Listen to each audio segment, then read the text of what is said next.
Bonjour et bienvenue à votre podcast Éducation Famille. Mon invitée de cette semaine est multitalentueuse, multi-intéressée et passionnée par plusieurs thèmes, projets et défis. Diplômée en humour et en enseignement de la musique, elle a aussi une formation en deuil périnatal et en accompagnement auprès des personnes en fin de vie.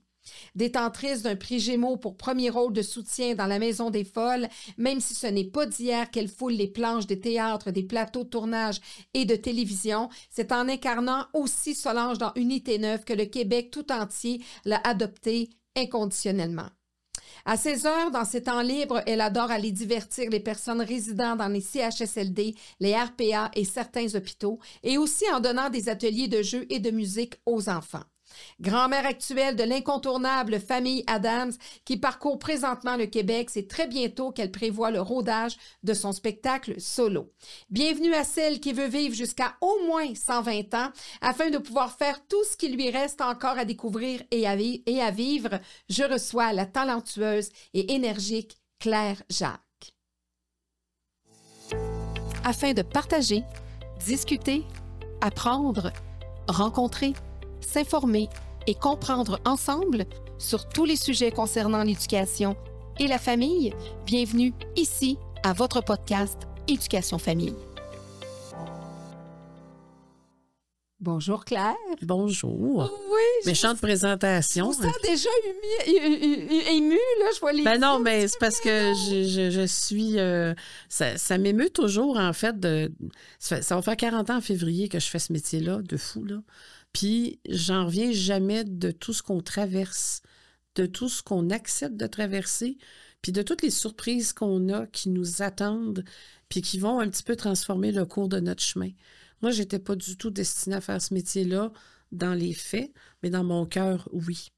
Fait que, quand j'entends des présentations comme ça me fait toujours drôle parce que je me dis, hey, mais je l'ai, mon rêve, tu sais. C'est mon parcours, je l'ai fait. Oui, c'est ça, là. Puis ça continue encore. C'est ça qui est fou, là. Oui, puis de plus en plus, encore plus, parce que vous êtes là, la reconnaissance est encore plus là, on vous reconnaît. Ça, comme vous dites, ça fait 40 ans que vous faites ça, mais vous étiez plus dans l'ombre, on vous reconnaissait moins. Ben, c'est-à-dire que j'étais dans... comment dire? J'étais dans une catégorie d'acteurs et d'actrices, comme il y en a beaucoup, beaucoup en télé, où les gens faisaient « Ah, mais semble que je l'ai déjà vu ». Ou quand les gens me demandaient « Qu'est-ce que tu fais? » Ben, je suis comédienne. « Ah, mais dans quoi je t'aurais vu? » Là, la question, elle se pose plus maintenant. Puis, tu sais, je suis pas dans ce qu'on appelle la catégorie A, là. Mm-hmm. Moi, je suis pas là-dedans, là, du tout, du tout. Catégorie A, c'est vraiment des vedettes, là. Tu sais, les gens qu'on voit qui vont en direct de l'univers, là. Tu sais, ça, c'est des gens, là, on montre la photo de cette personne-là à 10 personnes sur la rue. Les 10 personnes peuvent la nommer, peuvent dire dans quoi ils l'ont vue. Mais moi, je suis pas dans cette catégorie-là. Moi, je suis dans la catégorie C. C'est quoi ton petit nom déjà? Je te connais, toi. Fait que, puis ça fait bien mon affaire. Ouais. Moi, tant que je peux gagner ma vie, là.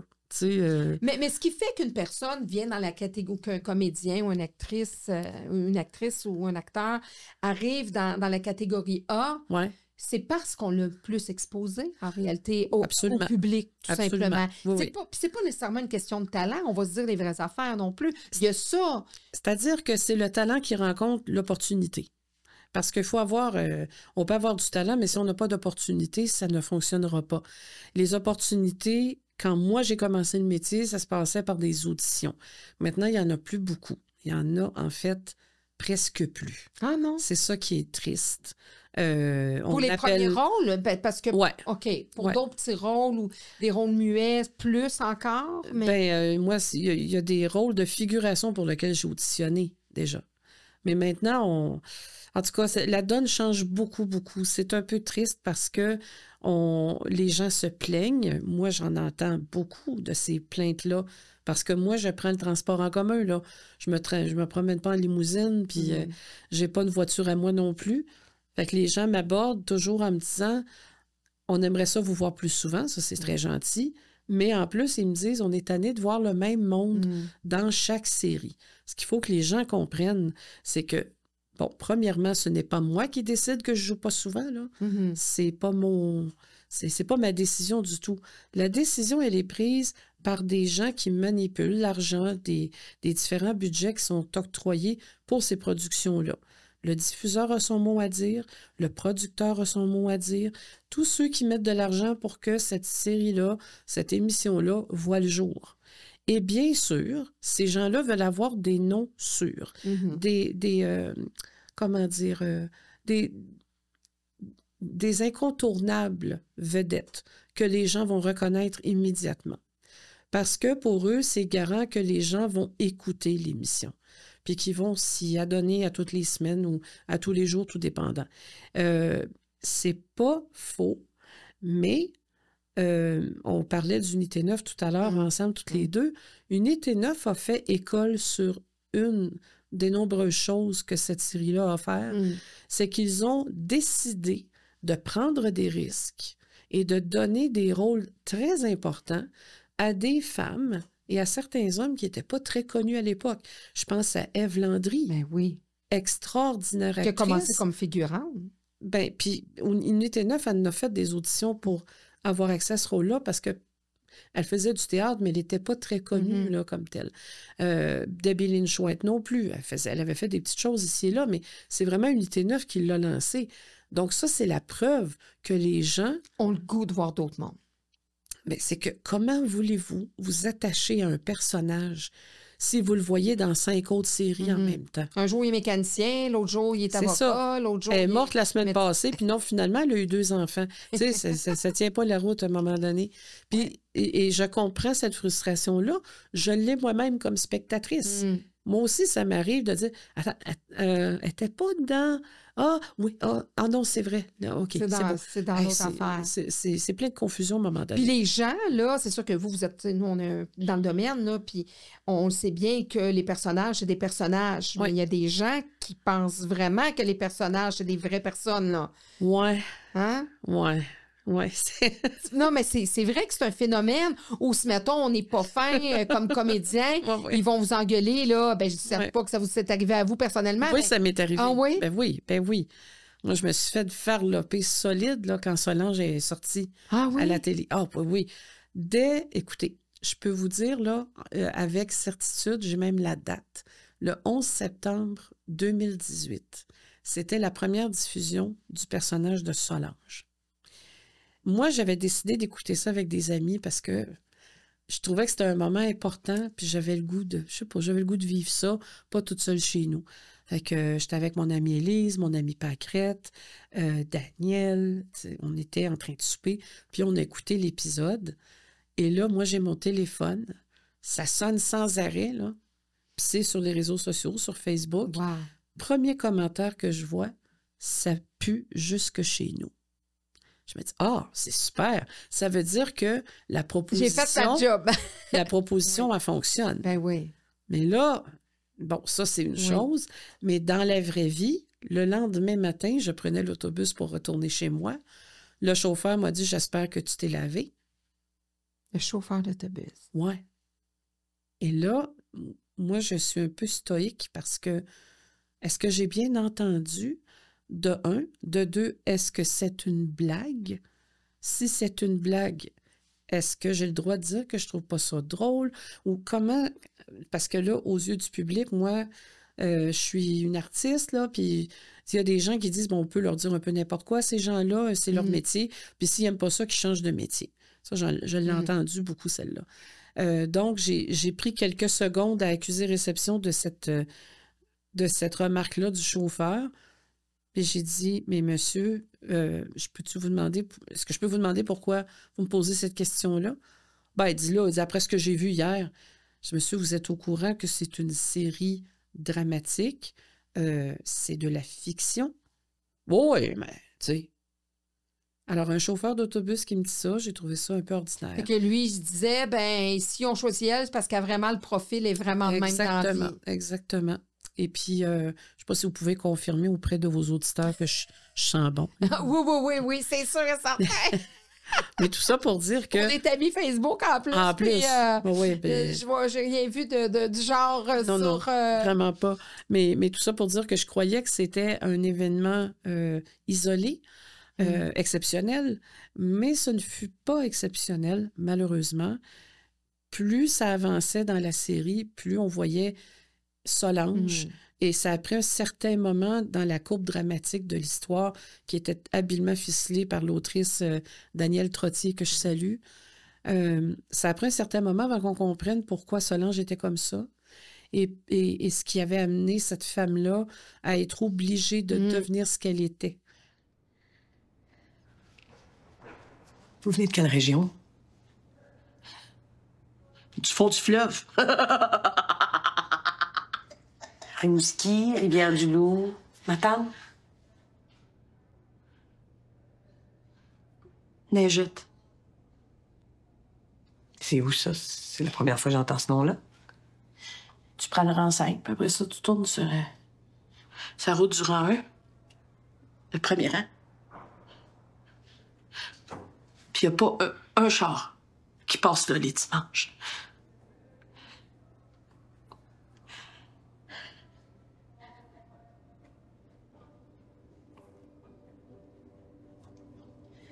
Et qu'est-ce qui se passait les dimanches à Neigette? Tu veux-tu vraiment savoir? Ce qui se passait dans la petite grange, là?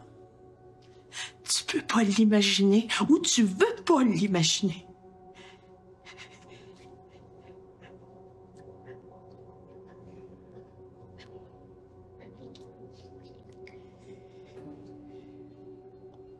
C'est à cause de ce qui se passait les dimanches à Neigette que vous l'avez pu?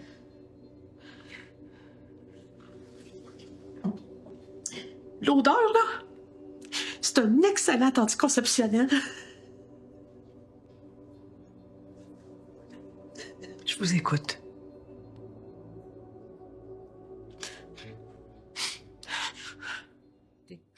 Et c'était formidable à jouer, cela dit. Très, très belle partition à jouer. Mais, encore une fois, les gens pensaient que c'était vrai. Donc, je me suis fait insulter à la pharmacie, à l'épicerie, sur la rue. On m'a crié après. Tu sais, quand tu es d'un côté du trottoir puis de l'autre côté de la rue, au trottoir, là, il y a quelqu'un qui te crie après. « Retourne dans ton trou! » Tu sais. Et la pire chose qui est arrivée, c'est qu'à un moment donné, je suis arrivée à la maison et je vois que j'ai de la poste, ce qui est un peu rare maintenant, mais j'avais quelque chose dans ma boîte postale.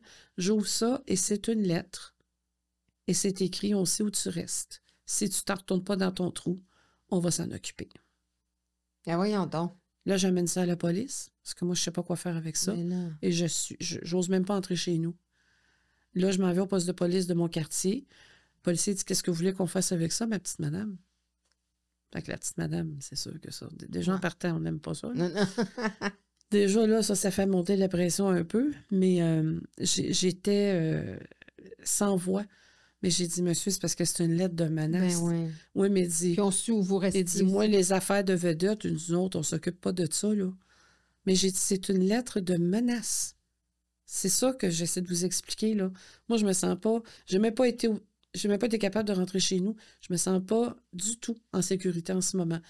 Bon, ben, on va peut-être envoyer une petite patrouille de temps en temps, là, voir comment ça va, là. Mais là, j'étais rendue, moi, que j'arrivais chez nous en taxi. Je sortais, je prenais un taxi. J'étais tétanisée. Et mon agent du temps, qui s'appelle Luc Mire, que je salue, me disait, ben, ça ne peut pas continuer comme ça, il faut qu'on fasse quelque chose. Et lui, il a eu l'idée qu'on fasse une offensive radio pour en parler. Très bonne idée. C'est ça qui a changé la donne, en fait. Le premier endroit où on a accepté de me recevoir, c'est à Radio-Canada, c'est Catherine Perrin qui m'a reçue pour en parler. Puis après ça, ben là, il y a eu... Là, t'es pendule à l'heure, puis les yeux à la place des trous, là, un petit peu, là, tu sais, sans pour autant enlever du respect aux téléspectateurs qui sont des assidus, puis pour qui on fait ces choses-là. Mais juste de leur dire que ben, ce que vous voyez à la télé, c'est pas du cash, là, ce sont des histoires qu'on vous raconte. Puis si vous les aimez, c'est tant mieux, on est content, mais rappelez-vous que C'est pas ça, la réalité. Non, puis pas un comédien qui joue dépeint- un homosexuel, ça veut pas dire qu'il est homosexuel, puis une dame, son une contraire. jeune femme qui, c'est ça, ou son contraire, Ouais. ou une jeune femme qui joue justement une jeune femme abusée, ça veut pas dire que dans la vie, elle était... ils n'ont pas fait le casting comme ça. Là. En même temps, tu sais, puis Geneviève Schmidt en a déjà parlé aussi, elle dit, si les gens pensent que c'est vrai, c'est tant mieux, ça veut dire qu'on a bien fait notre travail. Puis moi, ça a été, évidemment, ça a été ma ligne de conduite. J'arrêtais pas de me dire, oui, mais Claire, c'est parce que ça a été bien fait, c'est pour ça. Mais j'étais quand même étonnée, parce qu'à l'époque de Séraphin, Les Belles Histoires des Pays d'en haut, Donalda, qui était jouée par André Champagne, une dame extraordinaire que j'ai rencontrée déjà, me racontait qu'elle recevait de la nourriture constamment à Radio-Canada et des vêtements, parce que les gens étaient persuadés qu'elle ne mangeait pas. Eh là là là là là. Et Jean-Pierre Masson, homme extraordinaire, d'une gentillesse incroyable, un monsieur fin, gentil, bienveillant. Un gentleman. Oui, vrai, et un grand comique aussi, jouait à la perfection Séraphin tellement que tout le monde le détestait. Il se faisait harceler sur la rue, se faisait péter les pneus de sa voiture, etc., etc. Et ça, c'est dans les années 50-60, là. Plus les années 60, en fait, c'est les Belles Histoires. Avant ça, il y avait eu Aurore, l'enfant martyr, celle qui jouait la belle-mère. C'était une grande chanteuse. C'était une fantaisiste. Elle travaillait au Théâtre des Variétés, tout ça, puis elle côtoyait les Olivier Guimond de ce monde. Elle était extraordinaire, cette femme-là. Et quand elle a eu ce rôle-là et qu'il a été diffusé ensuite sur les grands écrans du cinéma et tout, ben là, sa vie a complètement pris un tournant de cauchemar.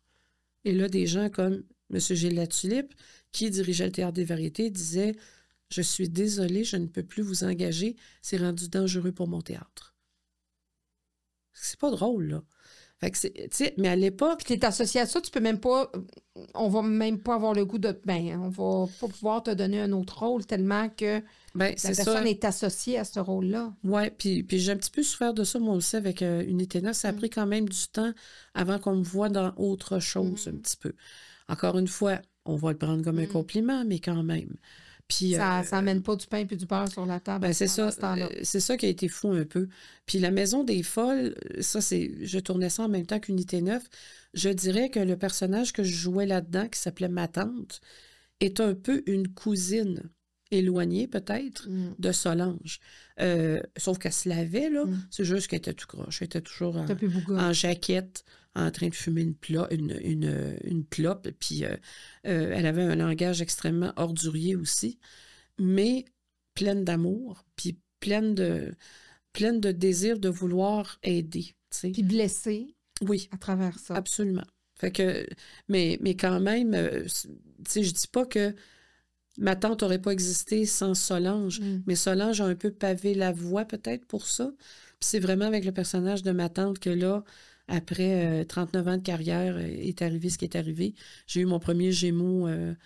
Puis ça, je ne l'ai pas vu venir. Non? Non, parce que moi, tu sais, les Gémeaux, j'ai toujours regardé le gala en me disant « Ah, bravo, c'est le fun », mais pour moi, c'était... C'était pour les autres. Oui. Puis j'étais contente pour les autres. Je célébrais avec les autres leurs victoires, leurs affaires, mais moi, je me voyais pas en train d'épousseter un Gémeaux dans mon salon, là. C'était, tu sais, autrement dit, c'était pas un but.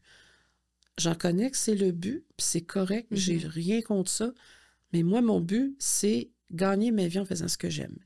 De toutes les façons possibles et imaginables. Si trophée il y a, OK, mais c'est pas ça c'est pas ça pour moi qui va changer. Je veux-tu continuer à faire le métier ou pas? Sauf que, on m'avait dit, il y a un avant puis un après Gémeaux. Mais moi, j'y croyais pas à ça. J'étais dubitative qu'un trophée pouvait changer vraiment la donne. Et je dois dire que oui. À l'obtention du trophée, il y a eu beaucoup de circulation de mon nom qui s'est faite d'une façon un peu plus marquée qu'avant. Donc, là, j'ai commencé à avoir beaucoup plus de travail et à pouvoir choisir ce que j'avais envie de faire, chose que je n'avais jamais fait avant. Ça va faire 40 ans au mois de février là, que je fais ce métier-là. Puis ça fait pas super longtemps que je peux choisir ce que je fais dans la vie. Avant, je disais oui à tout parce qu'il fallait que je paye le loyer, etc., etc. Mais là, c'est la première fois de ma vie que je peux commencer à choisir mes projets un peu. Puis c'est extraordinaire, vraiment. Comment est arrivé, parce que vous disiez au début, j'étais pas destinée à ça, c'était pas là-dedans que je m'en allais. C'est-à-dire que dans mon cœur, j'y étais destinée. Parce que moi, je mangeais de la télé. Et quand j'étais petite, puis que j'ai vu mon premier bye-bye en 1970, moi, j'avais 9 ans, j'étais assis devant la télé. Moi, mes parents, là, il a fallu qu'ils me scrapent devant de la TV parce que j'étais toujours le nez collé là-dessus. J'aurais pas été jouer dehors, puis j'aurais juste regardé la télé, que j'aurais été bien heureuse. Mais ils m'ont forcé d'aller jouer dehors, puis ça a été bien correct comme ça. Mais j'avais une passion indéfectible pour la télé. Je comprenais ce que c'était. Je le savais que c'était des acteurs, que c'était des animateurs, que ci, que ça. Tu sais, je comprenais la business de ça, là, puis je voulais être dans la télé. Sauf que on me disait que c'était pas un vrai métier. Moi, je me rappelle un cours de catéchèse, entre autres. Que feras-tu quand tu seras plus grande? Ou qu'aimerais-tu faire? Et moi, j'avais répondu, je veux être dans la télé. J'avais eu 0 sur 10. J'arrive à la maison en pleurant. J'ai eu 0 sur 10 en catéchèse. Comment ça, en catéchèse? Comment ça? Pourquoi? La catéchèse, pour ceux qui ne savent pas, là, allez voir sur Google. Fait que... Les cours de catéchèse. C'est ça. Fait que mon père voit ça. Il dit, voyons, que c'est ça, cette affaire-là? Fait que ils ont appelé, je pense qu'ils ont appelé l'école ou le professeur, ou je sais pas quoi. Puis elle a dit, mais c'est parce que c'est pas un vrai métier. Mon père dit, ben voyons, les gens qui font de la télévision, ils font pas ça bénévolement, là. C'est du travail. Puis là, il m'a demandé, qu'est-ce que tu veux faire au juste? Ben, j'aimerais ça. Je sais pas, j'aimerais ça raconter des histoires, j'aimerais ça faire ça. Moi, je voulais tout faire. Tout ce que je voyais dans la télévision, je voulais le faire. Faire de l'animation, faire des recettes comme Juliette Huot, animer des jeux, jouer des rôles. Tu sais, je voulais tout faire, là. Mais bon, fait que comme on me disait que c'était pas un vrai métier, qu'on me disait que c'était risqué, que c'était difficile, bien, j'en suis venue à vouloir faire d'autres choses. J'aimais beaucoup la musique aussi. C'est le premier amour de ma vie, de toute façon. Fait que donc, à un moment donné, à 18 ans, je me suis dit, OK, alors je vais aller en musique. Fait que là, j'ai fait mon DEC en musique, mon bac en enseignement de la musique. Alors, tout portait à croire que j'allais prendre ma retraite à 60 ans après 35, 40 ans de belles années d'enseignement. Et l'enseignement, ça m'a toujours intéressée. J'ai donné des cours de musique à partir de l'âge de 15 ans, je pense. Puis, tu sais, j'ai la fibre pédagogique qui est jamais trop loin. Mais dans la dernière année de mon bac est arrivé un incident, si on peut dire ça comme ça. On célébrait le 15e anniversaire du département de musique à l'Université du Québec à Trois-Rivières, où j'étudiais. Et on nous a demandé de faire un concert. Mais il faut comprendre que quand on étudie en musique, on ne fait que ça, des concerts. On se fait des concerts pour se préparer au concert de l'examen. On n'arrête jamais d'en faire des concerts. Là, ça n'était un de plus. En plus, c'était la dernière année, pour certains d'entre nous, où là, il fallait remettre nos rapports de stage, puis nos ci, puis nos ça. Puis on ne faisait pas ça sur un ordinateur à l'époque. Non. On faisait ça à la dactylo. Fait que là, c'était long, ça, cette affaire-là. Tic, tic, tic, tic, tic. Oups, je me suis trompée. Puis on n'avait pas le droit d'avoir de liquid paper. Il fallait que ça soit impeccable. Fait qu'en tout cas, tout ça pour dire que c'était très long à faire. On avait ça en plus de tout le reste. Mais bon, là, le directeur me donne la charge d'organiser le concert. Pourquoi moi? Je ne le sais pas. Mais bref. Alors, je me retrouve avec les 90 autres étudiants de première, deuxième, troisième année pour organiser ce concert-là. Je dis, écoutez, on va se rendre la vie simple. Choisissons des pièces qu'on aime, qu'on connaît à l'envers, à l'endroit. Puis on va faire un concert avec ça, c'est tout. Puis là, on dit, ouais, mais ça me tente pas, non. Je dis, ben OK, on va essayer de trouver quelque chose. On va essayer de rendre ça comique, tiens.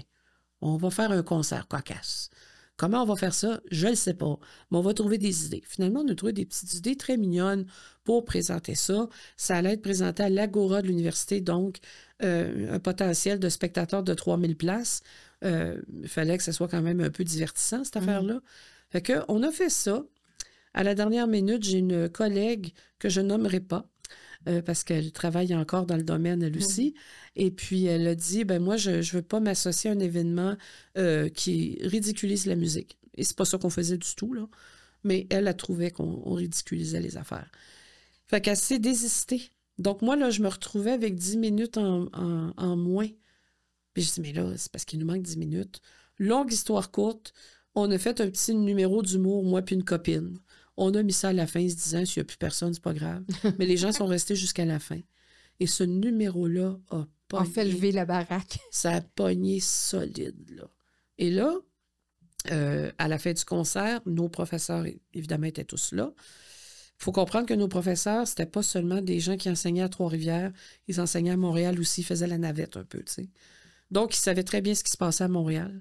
Puis, ils viennent nous voir puis ils disent, les filles, vous allez être d'excellents professeurs de musique. Mais mon Dieu, que vous êtes drôles, que vous êtes drôles. Ce numéro-là, ça n'a pas de bon sens. Fait que nous autres, on était contentes aussi. Bon, ben merci. D'un petit velours en même temps. Parce que, bon, on a concocté ça à la dernière minute, puis on se disait, tu sais, on va risquer, on va y aller. Vous étiez encore dans votre tête de musicienne. Là. Oui, aussi un peu. Puis on voulait bien faire tout ça. Et les professeurs n'arrêtaient pas de nous dire, mais il faut aller à Montréal. Il faut aller présenter ça à Montréal. Je dis, mais où, quoi, comment, à Montréal? On est dans les années 80, début des années 80. Puis là, ils nous disent, ben, l'humour à Montréal, ça commence à être important, là. Puis il commence à avoir beaucoup de spectacles d'humour. Puis moi, on n'est pas à Montréal, nous autres. Là. On ne sait pas. Finalement, la vie, hein, le dimanche suivant, Reine Malo, à l'émission Bon Dimanche, reçoit Louise Richer, qui s'occupe d'auditions qui vont avoir lieu pour recruter des talents pour les lundis des AA, qui étaient très regardés à l'époque. C'était la grosse messe du lundi soir. Ça passait vers 11h30 le soir, quelque chose comme ça.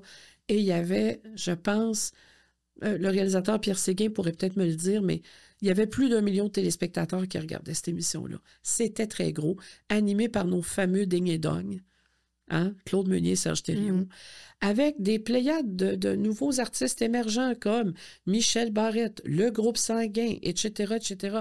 C'était là que ça se passait. Donc là, nos professeurs appellent. Claire, il faut absolument que tu ailles là avec Huguette, ça n'a pas de bon sens. Huguette Talbot, qui était la compagne avec qui j'avais fait ce numéro-là, j'en parle avec Huguette, elle dit, ben écoute, on va se prendre une petite journée de congé à Montréal, puis on va y aller. On y va, devant un auditoire de 4 personnes, qui avait l'air à trouver ça plate. Mais moi, c'était ma première audition en humour, je ne savais pas comment que ça marchait, puis il y avait Louise Richer qui prenait des notes, mais tu sais, sans plus, là. Ça avait l'air d'être bien plate, notre numéro. Fait qu'on sort de là en catimini en se disant, ben, on va-tu se pogner sous le quai avant de pogner l'autoroute, tu sais? Et là, Louise Richer s'en vient dans le corridor, tic, tic, tic, tic, tic, les filles, qu'est-ce que vous faites mercredi? Ben, mercredi, on est à l'université, pourquoi? Ben, parce qu'on vous inviterait pour l'émission. Oh, je suis correct, merci, c'est bien gentil, c'est correct. Ben non, elle m'a dit, vous êtes venu pour ça, là? Ben, j'ai dit, on est venu passer une audition pour faire partie de l'émission, mais pour y assister, là, je suis correct. On va regarder ça chez nous. Non, elle dit, c'est pour l'affaire. On enregistre mercredi. Ah, attends, mais ça s'appelle les lundis des A, puis ça passe le lundi. Oui, mais elle dit, on enregistre le mercredi. Puis on aimerait ça vous avoir mercredi, cette semaine. OK. Là, je regarde Huguette, qu'est-ce qu'on fait? On y va dessus? Elle dit, ben oui. Fait qu'on a repris une autre journée de congé. On fait l'émission. Et peut-être, Claudine, que vous avez déjà vécu ça dans votre vie. Moi, j'étais sur scène quand ça s'est passé. On est en train de... Ben, l'après-midi, on répète. C'est là que j'ai rencontré celui qui est devenu un grand ami avec les années, Pierre Séguin, qui est le réalisateur de La Petite Vie, entre autres choses, entre autres belles affaires. C'était lui qui était réalisateur sur cette émission-là des lundis des AA. Juste pour vous dire, ce soir-là, il y avait un artiste émergent du nom de Michel Barrette.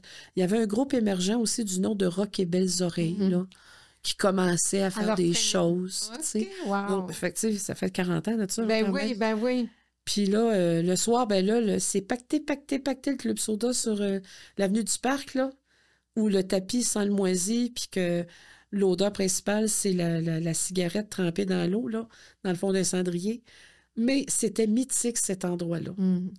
Et nous, de se retrouver là, avec des gens qu'on sentait qui eux autres aussi, là, ça allait partir leurs affaires. On se disait, aïe, aïe, aïe, c'est donc bien gros, cette affaire-là. Et moi, je me rappelle, là, on est sur scène, Huguette et moi, on est en train de faire le numéro. Il était divisé en deux parties.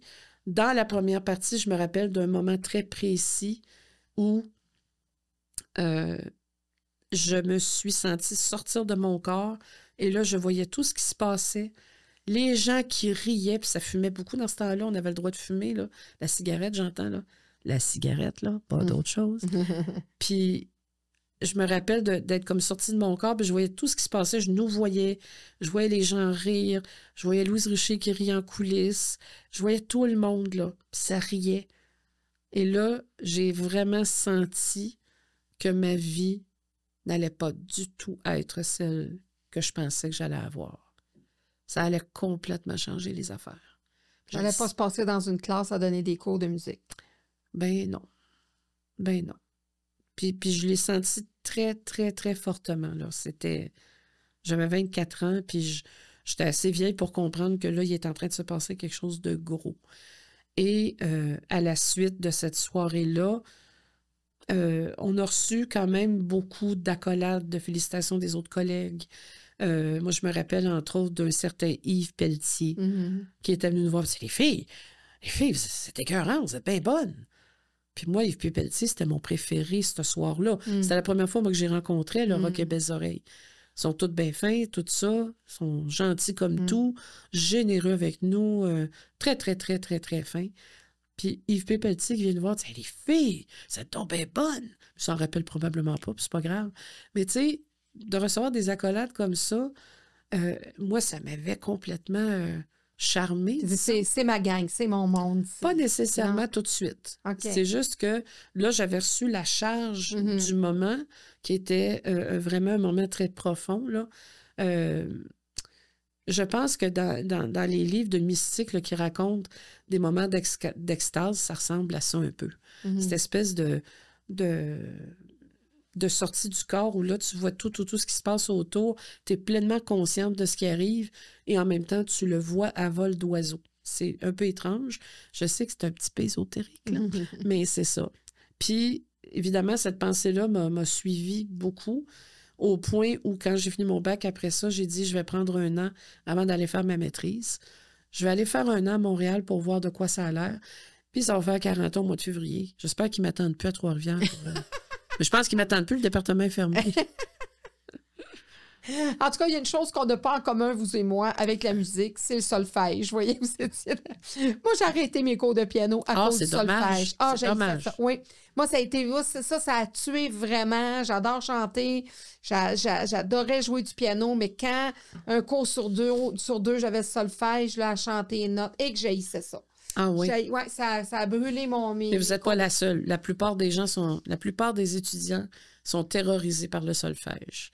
Puis moi, quand je prépare des gens qui s'en vont passer des auditions pour les conservatoires et les universités, je fais ça 1 fois par année pendant quelques semaines, le temps que les gens se préparent, tout ça. Le premier mandat que j'ai, puis c'est mon côté pédagogue un peu, c'est que je veux qu'ils arrêtent d'avoir peur. Puis je veux qu'ils embrassent cette réalité-là comme étant une réalité très, très mécanique. Oui, parce que c'est un incontournable si vraiment tu veux vraiment pratiquer la musique et prendre les bonnes voix. C'est-à-dire que c'est juste que c'est un instrument qui rend les choses très faciles. Tu sais, comme moi, là, je fais des comédies musicales. Je travaille avec des gens qui sont extraordinaires, mais il y en a qui ne savent pas lire la musique. Donc, évidemment, ils ont des tutoriels pour entendre les chansons, tout ça, les voix différentes, parce qu'on chante en harmonie. Mais... moi, je leur dis toujours, moi, là, je suis la paresseuse du groupe parce que moi, je peux tout lire ça, là. C'est facile pour... C'est tellement facile pour moi, là. Fait que le solfège, c'est une très belle porte d'entrée. C'est un incontournable. Ben, c'est une belle porte d'entrée. Ça facilite les choses. Ça démocratise la difficulté qu'on peut avoir à apprendre la musique et ça la rend très, très, très accessible parce que c'est nous qui la chantons, cette musique-là. Le solfège, c'est chanter la note que tu vois avec les bons rythmes. Donc, c'est cool, ça, d'être capable de faire ça, là. C'est le passage génial. arrivé. Tu sais, moi, j'avais 12 ans en plus. Ouais. Donc, je trouvais pas ça le fun. Tu sais, c'était pas... C'était comme... Ouais, C'était moi, je voulais comprends. juste chanter. Je voulais juste... je comprends. Mais par contre, c'est vrai que quand j'ai lu ça, j'ai dit, en tout cas, il y a une chose qu'on n'a pas en commun, c'est ça. Parce que, tu sais, genre, mon Dieu, solfège, j'ai tellement pas J'ai une anecdote de solfège qui ça va faire rire peut-être les musiciens qui nous écoutent. Puis pour les autres qui savent pas c'est quoi, je vais essayer de vous l'expliquer. Quand je suis entrée en musique à 18 ans, je savais pas c'était quoi le solfège, moi. Je le savais pas, là. Du tout, du tout. Puis quand on entre au cégep en musique, il faut passer des examens, théorie, solfège dicté et un petit moment où on joue de notre instrument pour qu'il puisse... M'excuse, je vais tousser. Oui. Donc, un moment aussi où il faut jouer de notre instrument. Moi, je suis guitariste. Fait que je prépare mes pièces de guitare. Là, solfège, je ne sais pas c'est quoi. J'ai aucune idée. Pourtant, je grandis dans une famille où il y a plein de musique dans la maison. Je suis sûre que mes parents savent c'est quoi le solfège, mais moi, je ne le sais pas. J'ai jamais appris ça. Je ne sais pas c'est quoi. Qu'est-ce que ça mange en hiver, puis il faut nourrir ça avec quoi, tu sais. Et là, j'arrive à l'examen de solfège. J'ai une grande dame qui s'en vient dans un local, qui m'amène dans un petit local où il y a un piano. Elle a l'air de Maria Callas. Pour ceux qui ne savent pas qui est Maria Callas, allez voir sur Google, mais c'est une grande dame, très, très, très élancée, avec des longs cheveux tenus par une toque, très dramatique. C'était une chanteuse d'opéra extraordinaire. Je pense que Céline Dion rêvait d'incarner Maria Callas à un moment donné. Oui. Je ne sais pas si ça va se faire. Je lui souhaite. Et donc, cette grande dame s'appelait Thérèse Lupien. Madame Lupien m'amène dans le local et elle dit « Bonjour Claire, c'est le temps de votre examen de solfège. » Je dis « Oui, justement, c'est quoi le solfège? » Puis là, elle me regarde avec ses grands yeux bruns et elle dit « Vous voulez étudier la musique et vous ne savez pas quel est le solfège? » Non, pas du tout. Ben, je vous l'explique. Vous avez une feuille devant vous avec des notes. Il faut les chanter avec la bonne justesse, la bonne hauteur et avec le rythme qui est indiqué. Ah, j'ai OK. Moi, pas de problème. Là, je vois que la première note, c'est un La. Fait que là, excusez, avant que je commence, la première note, là, faut-tu que je chante La? Ben non, La. Là, ça va sur le piano, elle pèse sur le La, c'est la bonne note. Elle dit, excusez-moi. À part, elle s'en va. Puis là, je l'entends dire Laurette, Laurette, Laurette. Laurette, c'était madame, je ne me souviens pas de son nom de famille, Laurette, en tout cas, bref, c'était la directrice du département. Elle s'en vient. Ah, madame Brunel. Elle s'en vient avec madame Lupien. Elle dit, mais pourquoi tu ne l'as pas dit que tu avais le diapason absolu quand tu t'es inscrite? Ben, je sais quoi, ce diapason absolu? Là, les deux partent à rire. Mon Dieu, quelle est moqueuse! Mais non, puis là, eux autres voyaient que je riais pas du tout, là. Fait qu'ils ont commencé à dire, OK, alors, le diapason absolu, c'est la faculté d'entendre des notes sans avoir recours à un instrument de musique pour le reconnaître. Je dis, oui, effectivement. Puis c'est quoi le problème? C'est pas un problème, c'est juste que c'est rare. Je dis, ah, OK. Donc, c'est qu'on entend une note, vous entendez une note? Ben, je vais vous donner un exemple. Oui. Bougez pas. Là-dedans, il y a 4 notes, là. Moi, je les entends toutes. OK. Puis j'ai pas besoin d'un piano pour vérifier c'est quoi. C'est ça le diapason absolu. Okay. On entend un klaxon de voiture, on sait c'est quoi, un oiseau qui chante, n'importe quoi. On sait ce que c'est. Fait qu'évidemment, quand on entend de la musique, on le sait. Quand on voit une note écrite, on est capable de la chanter sans avoir recours à un instrument de musique pour chanter la note telle qu'elle est écrite. C'est ça le diapason absolu. C'est fou de même. Moi, j'entends, je sais pas moi, une pièce à la radio, la complète du Fog en Alaska de Beau Dommage, je le sais que c'est en mi bémol majeur. C'est comme ça, là. Tu sais, c'est pas... Autrement dit, c'est pas un talent, là. Mm-hmm. Ça, c'est quelque chose ça que tu nais avec ça. Tu peux... C'est un don. Oui, mais tu peux développer ton oreille, par contre. Ça se fait. Puis ça, moi, des fois, ça m'arrive que je donne des petits ateliers là-dessus dans les écoles, puis tout le monde trouve ça bien trippant, puis ils disent hey, « Comment ça se fait qu'on n'a pas appris ça avant? » Ben, c'est comme ça, là, c'est pas grave. Mais tout ça pour dire que finalement, les deux madames me disent « On va te faire passer un autre examen que solfège, parce que visiblement, ça, c'est pas un problème. On veut juste vérifier si tu as vraiment le diapason absolu. » Là, ils m'ont tourné la tête, le corps, en fait, tout, vers le mur, pour pas que je fasse face au piano. Puis là, ils m'ont dit, on va te jouer des notes. puis tu as juste à les nommer une après Il me l'autre. faisait faire ça, mon prof de piano, moi. C'est Ben, ça qu'il me c'est ça. demandait. Oui. Fait que là, ben, moi, ça commence. C'est do dièse, mi bémol, nanana. Puis j'ai nommé vite, tu sais, parce que pour moi, c'était tellement facile. Là, Mme Brunet, elle a dit, si on t'en joue 2 à la fois, ben, jouez-en 5 à la fois, ça ne changera rien. Fait qu'elle commence à jouer des accords complets. Alors, do, mi, sol, dièse, nanana, nanana, nanana. J'ai nommé tout, tu sais. Puis là, à chaque fois, j'attendais. Mais mon Dieu, t'sais. Et là, Mme Lupier me dit, ben, c'est sûr qu'on va vous accepter au département, là. C'est certain, certain. Vous avez fait un très bon examen en guitare, tout ça. Il y a la théorie, mais ça, la théorie, on va travailler ça de toute façon. Mais vous avez le diapason absolu, c'est très, très rare. Ça fait 10 ans qu'on n'a pas eu ça dans le département. Fait que là, quand j'ai compris que sur la gang que j'avais rencontrée cette journée-là, j'étais toute seule qui était capable d'identifier des sons. Là, je dis, attendez un petit peu, là. Vous êtes en train de me dire que moi, je suis la seule qui va étudier la musique dans ce département-là qui est capable d'identifier les sons? Oui. Mais les autres, ils font comment? Ben, ils vont sur un piano. Puis ils travaillent très, très fort pour être capable de faire des identifications entre une note et une autre et une autre. Et là, moi, je capotais. Je dis, ben, voyons donc. Du monde qui étudie en musique puis qui ne sont pas capables de faire ça. Pour moi, c'était tellement simple. Fait que ça a été une grosse prise de conscience de... je pensais que les choses étaient d'une façon et non, c'est pas comme ça. Puis quand j'ai commencé à étudier en musique, je voyais mes collègues qui détestaient le cours de solfège dicté. Puis au début, je comprenais pas. Puis à un moment donné, j'ai commencé à développer beaucoup de compassion parce que je voyais qu'ils travaillaient vraiment fort. Puis, je dois le dire, au cégep de Sherbrooke à l'époque, on avait de très bons professeurs. Des gens qui étaient passionnés, qui étaient à la fois bienveillants, mais aussi exigeants, qui voulaient, autrement dit, nous pousser au meilleur de nos capacités.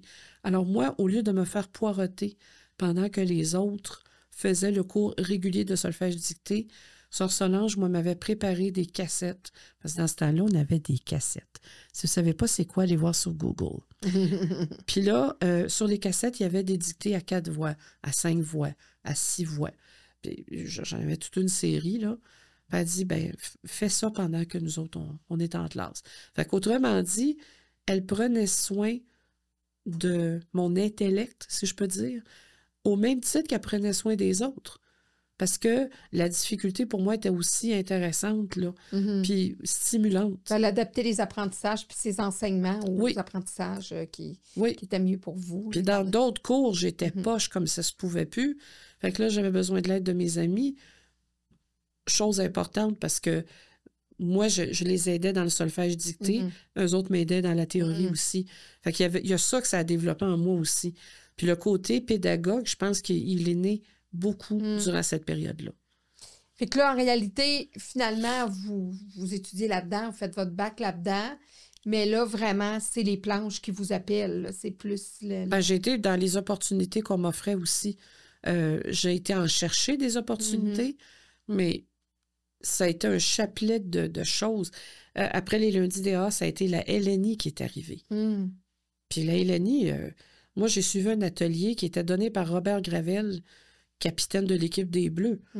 Puis lui, il m'a recruté là. Mais moi, je savais pas qu'il faisait du recrutement. Je n'étais pas au courant qu'il manquait quelqu'un dans son équipe. Je savais rien de ça. On était 18 dans cet atelier-là. Puis, tu sais, j'allais pas là pour faire la LNI. J'allais là parce que j'avais fait de l'impro à l'université. Alain en a parlé tout à l'heure, Alain Dumas qu'on a croisé. Puis, tu sais, je me disais, si je peux me prendre un atelier à Montréal, j'aimerais ça, à un moment donné, tu sais. Puis là, j'avais vu que la LNI en donnait, j'ai été m'inscrire, et c'est comme ça. Puis là, la LNI m'a amené d'autres choses. Jeannette Bertrand, pour ne pas la nommer, c'est là qu'elle m'a vu la première fois. C'est la première qui m'a donné un rôle dramatique en télé. C'est la première. Fait que ça aussi, ça a donné d'autres choses. D'autres choses. Il y a le variété aussi, à un moment donné, qui a commencé à prendre beaucoup de place. L'humour, évidemment. Il y a eu l'école de l'humour qui est arrivée, où je me suis inscrite, me disant, je pourrais peut-être apprendre à faire. Je C'est pourrais du peut-être jeu, apprendre. c'est une façon Non, de mais je faire. pourrais peut-être apprendre comment ça marche Ouais. après l'avoir faite, tu sais. Finalement, j'ai été acceptée, je l'ai faite. Là, pouf, choisi pour faire une tournée. Pouf, choisi pour faire un gala juste pour rire. Tu sais, ça n'a pas arrêté. Mais c'est sûr qu'il y a eu des années très dures, des années crève-faim, littéralement. Puis, dans ce temps-là, tu es obligé d'aller faire d'autres choses. OK, fait que vous avez fait d'autres choses à travers ça. Pas longtemps. Puis j'ai jamais vraiment, tu sais, même quand je vendais des tomates au marché Jean Talon, j'ai jamais arrêté de dire que j'étais une artiste parce que pour moi, j'en suis toujours une. Que je vende des tomates ou que je suis en train de vendre un service à la clientèle, 3 services pour le câble, la télé, je sais pas quoi. Je suis quand même une artiste parce que moi, ce que je fais pendant ce temps-là, quand j'écoute les gens, quand je les vois, je me dis, oh, quel beau personnage. Ça, je pourrais peut-être. Oh, Colin, ça serait le fun. J'arrête pas Vous de en penser. inspirer. J'arrête pas de penser à ça. Fait que pour moi, c'est pas du tout négatif d'aller faire autre chose. C'est la réalité de beaucoup de comédiens, beaucoup d'acteurs, Ben, comme la vous plupart. dites. Ben oui, la plupart, c'est comme ça. Là. Parce que, tu sais, on regarde ça vite fait, là. À l'Union des artistes, je pense qu'on est rendu sûrement près de 10 000 membres. Sur les 10 000, pensez-vous, On voit sérieusement? pas 10 000 personnes différentes à télé. Là. Ben non. Puis là-dedans, vous avez les animateurs, vous avez les danseurs, vous avez les choristes. Tu sais, il y a plusieurs départements, si je peux dire. Ouais. Moi, j'avais déjà fait un petit peu d'exercice pour le fun, juste pour voir c'est quoi la proportion un petit peu. Puis, il y en a une centaine sur 9 000. Une centaine qui gagnent très, très bien leur vie. C'est pas beaucoup, là. Non, qui n'ont pas besoin de faire d'autres choses. Non, non, eux autres, leur carrière, c'est leur carrière. Puis ce sont des Dans gens... la catégorie A. A+. OK. A+. Plus. Oui, oui. Tu sais, on parle de Véronique Cloutier, là, par exemple. Véronique, moi, je l'adore. C'est une humaine extraordinaire qui connaît sa chance, qui connaît son pouvoir. Ouais. Puis, tu sais, elle connaît son pouvoir, elle connaît ses valeurs, mais elle reconnaît aussi qu'elle n'est rien sans le public. Puis ça, pour moi, c'est un... Elle a un grand respect de son public. Ah, énorme, énorme. Puis c'est pas pour rien que ça a toujours fonctionné, tu sais. Ouais. Fait que... Mais elle a créé ses opportunités à un moment donné. Oui, oui. Puis ils font leur production. Puis avec oui, Louis, absolument. Puis, c'est des des entrepreneurs, là. Aussi, puis ils font... Hey, regarde, moi, je veux dire, je fais mon podcast, je vais avoir un podcast, je fais mon studio, puis à un moment donné, on crée nos choses aussi, là. Absolument. Puis, tu sais, il y a d'autres avenues, puis... mais c'est ça, comme vous dites. Puis tu sais, tout à l'heure, vous parliez un peu de la façon dont ça fonctionnait. C'est qu'à travers tout ça, bien, souvent, les mêmes réalisateurs, les mêmes scripteurs ou producteurs, quoi que ce soit, bien, ils ont des amis, ils appellent les amis, les connaissances. Hey, lui a été bon, j'ai bien travaillé avec lui. Parce que souvent, il faut que ça aille vite aussi. Hein, c'est compter les heures de tournage, etc. Vous dites, regarde, elle, je l'ai eue dans un premier rôle, elle a déjà fait ça, on a bien connecté. Sous ma direction, ça va bien. Bon, c'est peut-être pas le premier réflexe le plus le fun, tant pour les autres artistes que pour les téléspectateurs, parce qu'effectivement, puis c'est drôle parce que mon fils et moi, je le nommerai pas parce que je trouve qu'il est bon tellement dans plein d'autres choses, mais il y en a un qu'on voit souvent, puis je me dis, puis je suis pas bonne, là, c'est pas mon métier, mais je me dis, Colin Debine qui est pas capable de jouer la peine. Et là, tu sais, il est bon dans plein d'autres choses, puis c'est un rôle principal. Puis je me dis, non, lui, la peine, puis le pleurer, puis on n'y croit pas du tout, là. Je veux dire, on dirait qu'il se pince pour faire une phase de... Tu sais, fait je me dis, ben, je suis pas sûre que ça aurait été lui que j'aurais mis là comme premier rôle. Moi, comme tu sais, je l'ai vu ailleurs, puis il était exceptionnel. Mais c'est ça. Fait que des fois, je pense que des enjeux humains de dire... tu sais, des fois, on reproche ça des fois aux politiciens de dire, ben on sait bien, tu sais, il a demandé à son ami d'être ci, d'être ça. Ouais, mais t'es en politique, puis on sait que c'est un milieu, tu sais, là, on déroge un peu, mais tu sais, la politique, c'est pas évident de faire ça non plus. Fait que tu dis, qui est-ce que tu veux autour de toi pour faire ton cabinet? Ou faire... Tu veux des gens à qui tu peux avoir confiance. Tu veux, tu sais, des gens que tu reconnais, puis que tu sais qu'ils vont pas nécessairement à première vue te poignarder dans le dos. Là, j'extrapole un peu. Mais c'est sûr que la donne a beaucoup changé depuis quelques années. Moi, je me rappelle, entre autres, sur Unité 9, on avait la chance et le privilège de prendre notre temps, même si ça roulait vite, avec Jean-Philippe Duval à la réalisation. Moi, j'ai toujours pensé que ce gars-là, c'était Bouddha incarné, là. incroyable calme, incroyable façon de gérer l'équipe et de faire en sorte que tout le monde s'entende bien sur la même chose. Puis il y avait au du même monde à la moment. messe, là. Oui, oui. Moi, ça a été une bien belle école, Unité 9 pour ça, là. Puis de travailler avec Jean-Philippe Duval aussi, parce que j'ai vu qu'un réalisateur n'avait pas besoin d'être paquet de nerfs pour arriver à ses fins. Ou de crier. Puis Oui, c'est ça, exactement. Puis après ça, j'ai travaillé avec Mara Joly, qui signait aussi les textes de sa propre série, La Maison des Folles.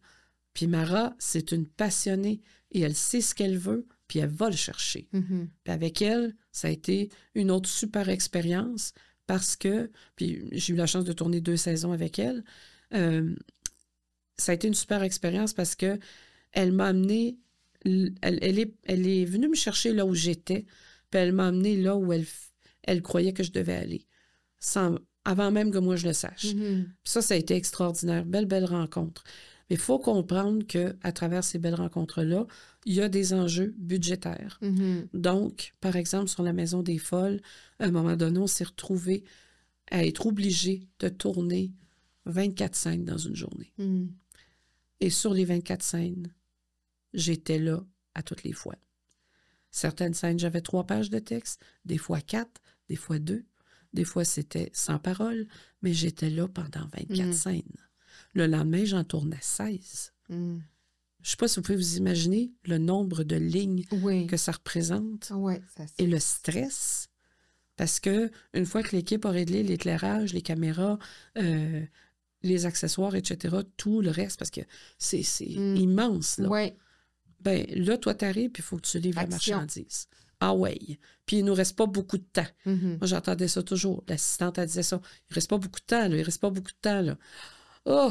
Faut que tu livres ton texte. Faut pas que tu recommences 4 fois parce que... Et c'est là que j'ai fait ma première crise d'anxiété à vie. C'est là que ça s'est passé. Un matin, 4 heures du matin, je suis dans le troc avec la maquilleuse, avec le régisseur, avec la coiffeuse. Puis là, j'ai une attaque d'anxiété. Je sais pas ce que j'ai. J'ai jamais eu ça de ma vie, je sais pas. Puis là, j'ai dit, j'ai besoin de parler. Puis en même temps, j'ai besoin d'air. Je sais plus, là. Je sais plus. Puis il y avait une répétitrice pour les enfants. Il y avait des jeunes qui jouaient dans cette série-là. Mais la répétitrice ne servait qu'aux enfants, pas aux adultes. Et là, j'ai dit, mais elle est où la répétitrice? Ils ont dit, ben pas là. Il n'y a pas d'enfant à matin. Ah, mais là, c'est parce que Puis là, j'ai demandé. J'ai dit, écoutez, moi, je suis en train de virer folle, là. J'ai peur. J'ai très peur de la journée qui s'en vient. Parce que je la vois en gros, là. Je la vois en amont. Puis je ne sais pas si je vais me rendre. Est-ce que sur l'heure du dîner, quelqu'un pourrait juste m'aider à passer à travers les 32 pages de texte que j'ai à faire aujourd'hui? Puis là, ils ont accepté. Puis j'étais fière de moi parce que la vieille Claire Jacques, elle aurait essayé de gérer ça toute seule sans que ça paraisse pour être sûre de donner bonne impression. Tu sais. De bien Et là, paraître. cette crise-là m'a empêchée d'aller là. Ça m'a juste fait devenir authentique et vrai et voici mon besoin parce que là, ça file pas. Ça a été une très grande leçon. Qu'est-ce que ça vous apporte, le jeu, en tant qu'humaine? Oh là là là là là là. C'est pas tellement juste le jeu. Ce métier-là, dans sa globalité, là, c'est la somme des rencontres extraordinaires qu'on fait. Moi, là, en 40 ans de métier, je pense, là, on me demande souvent, tu vas-tu écrire un livre? Je vais l'écrire, mon livre, puis je le sais sur quoi ça va porter. Ça va porter sur les rencontres que j'ai faites. Parce qu'il y a toujours des rencontres charnières. Une rencontre, à un moment donné, qui te permet de devenir une meilleure actrice. Un autre qui te permet de devenir une meilleure humaine. Un autre qui te permet de devenir une meilleure gestionnaire. Tu sais, j'ai rencontré des gens, et j'en rencontre encore tout le temps, qui m'émerveillent. Comment ça se fait que la vie me donne des cadeaux de même? Je le sais pas, mais je me sens vraiment remplie de gratitude pour ça. Fait que le jeu, c'est une partie de tout ça. Puis oui, c'est intéressant, tu décortiques un comportement que tu vas créer de toutes pièces. on te donne des lignes à dire qui ne sont pas les tiennes, mais il faut que tu englobes ça d'une façon dans ton cerveau pour que ça sonne vrai. Tu racontes des histoires. Puis moi, à travers tout ce que je fais, que ce soit comme musicienne, que ce soit quand je donne des ateliers, n'importe quoi que je fais là, il y a une ligne directrice, c'est l'urgence de communiquer, l'urgence de donner, parce que je reçois énormément. Oui, c'est ça, transmettre, Ouais. qu'il y a une énergie là, qui circule. Il y a un livre extraordinaire, si jamais le sujet intéresse certains de vos auditeurs, qui s'appelle « Dans le cerveau des comédiens ». C'est une actrice dont le nom m'échappe en ce moment, j'en suis désolée, qui a décidé de fouiller la question « Qu'est-ce qui se passe dans le cerveau quand on est en train de dire des choses qui ne nous appartiennent pas, qu'on agit d'une façon qui ne nous appartient pas, puis on nous demande toujours de jouer dans la vérité. Si ça n'a pas l'air vrai, ça ne marche pas. Il faut que ça soit vrai, là. Fait que, à qui on est en train de mentir? À soi-même, aux personnages, aux gens? Comment ça marche, cette affaire-là? Fait qu'elle, elle a parlé à des neuropsychologues, à des thérapeutes, à d'autres acteurs, à des spécialistes du comportement humain. C'est extraordinaire, ce livre-là. Moi, j'ai lu ça, j'ai pleuré ma vie parce que je reconnaissais des choses que je ressentais des fois. Comme quand j'ai joué Solange, ben, il y a des parties de Solange qui me ressemblent un peu. Moi, je suis une traîneuse dans la vie. Je ramasse pas toutes, tu sais. Puis, je le dis honnêtement, là, tu sais, j'haïs faire le ménage, puis quand je le fais, c'est un peu par obligation, évidemment, là. C'est pas une poubelle chez nous, mais je veux dire, tu sais, je me laisse aller un peu. Puis en train de ramasser la première bourse qui va tomber. Pas nécessairement. Mais comme je dis, je vis pas dans une poubelle, là, que les gens se rassurent. Mais il y avait ce côté-là de Solange un peu que je pouvais un petit peu reconnaître. Et qui n'a pas déjà laissé traîner une vaisselle après souper, tu sais? Qui n'a pas déjà laissé traîner un morceau de vêtement un dimanche matin? Tu sais, ça se peut, là. Bon. Par contre, il y a des choses que Solange a vécues que moi, j'ai pas vécues. Moi, j'ai pas été abusée sexuellement. Il fallait que je joue quelqu'un qui avait été abusé. Comment on fait ça? Bien, c'est pas compliqué. La somme de peur qu'elle a eue, Solange, ce personnage-là, que moi, je connais pas, c'est une chose, mais moi, Claire Jacques, j'en ai vécu des peurs. Alors, je pige dans ces peurs-là pour aller chercher le ressenti de ces peurs-là, puis je les mets dans Solange. C'est tout. Pas plus compliqué que ça. Quand tu es transposé en allant chercher, comme justement pour pleurer, là, les acteurs vont penser. Ça, c'est autre chose. Ah oui, OK. Ça, c'est autre chose. Il y a des gens qui ont. Parce qu'il y en a qui pleurent sur commande, hein, sont bons là-dedans. Moi, je suis capable de faire ça. Ah oui? Oui, parce que j'ai un truc extraordinaire qui marche à tout coup. Puis, c'est pas bien compliqué. Moi, il y a une pièce musicale que je connais à l'envers, à l'endroit. Je peux la partir dans ma tête n'importe quand. Et quand je pars ça, c'est certain que je vais pleurer. Ça me touche, cette pièce-là, là, sans bon sens. Fait que quand j'ai besoin d'avoir une scène où je vais pleurer, comme ça a été le cas pour certaines scènes avec Solange, avec d'autres, ma tante aussi, à un moment donné, elle avait une scène où elle pleurait. J'ai tourné quelque chose récemment aussi où il fallait que je pleure. Ben, je vais me tremper un peu dans cette musique-là là, dont je vous parle. Je l'écoute un peu dans ma tête. Je n'ai pas besoin de l'écouter là, sur un enregistrement. Je la connais par cœur. Puis, dès les premières notes, je suis déjà dans une ambiance émotive. Fait que peu importe ce que je dois jouer, c'est teinté de ça un peu. Il y en a qui vont se mettre de la glycérine pour produire des larmes, tout ça. Il y a plein d'affaires, là. Mais il faut toujours que ça soit au service du personnage et de l'histoire. Ça, c'est un accessoire. C'est comme quand tu es guitariste, ben, tu as des cordes, tu as du bois, ben, c'est avec tes doigts que tu fais résonner l'instrument. Moi, les doigts, c'est le texte. C'est l'histoire. Mais vous jouez contexte. Quand même des instruments. Oui. Vous aimez ça. Oui, je suis musicienne, moi. Avez-vous des occasions de jouer Bien sûr. Ben oui, j'accompagne des chanteurs assez régulièrement là, qui vont faire des prestations, je sais pas moi, dans des galas de bienfaisance ou des soirées de levée de fonds, des choses comme ça. Puis ils veulent pas nécessairement avoir un band. Mais là, ils m'appellent, peux-tu m'accompagner? C'est toujours oui, si je suis disponible, évidemment, là. Sinon, ben j'ai beaucoup de projets, moi, comme musicienne. que les gens ne savent pas, parce que je ne suis pas toujours en train de tout dévoiler, mais entre autres, un projet éducatif dont je suis extrêmement fière de contribuer à ça, c'est un projet qui s'appelle Rumeur, qui présentement court dans les écoles, c'est le cas de le dire. C'est François Tardif des productions du Petit Monde qui a fait ça. Et dans ce projet-là, François invite les enfants au plaisir de l'écriture. Donc, écrire des slams, des poèmes, toutes sortes de choses comme ça. Puis, il y a un truc extrêmement bien géré, là, et très, très bien rédigé, très bien organisé. C'est formidable, ce programme-là. Et donc, les enfants produisent des paroles de chansons qui vont être chantées éventuellement. C'est génial. Et ma participation là-dedans, c'est que François m'a demandé de signer la musique de 4 des chansons qui sont utilisées pour Rumeur. Il y a aussi un spectacle en salle qui roule, qui s'appelle Rumeur, que François fait avec les 4 chansons en question. Fait que moi, je suis super contente, de travailler avec François. Ça fait 40 quelques années qu'on travaille ensemble. On a écrit sûrement 60 chansons pour enfants parce que le Théâtre du Petit Loup qui existait à l'époque m'engageait régulièrement pour faire des spectacles pour enfants dans les écoles, dans les garderies. Et puis, c'était toujours moi qui signais la musique. Fait que moi, la musique, c'est... C'est jamais resté bien loin. C'est toujours proche, tout le temps, tout le temps, tout le temps.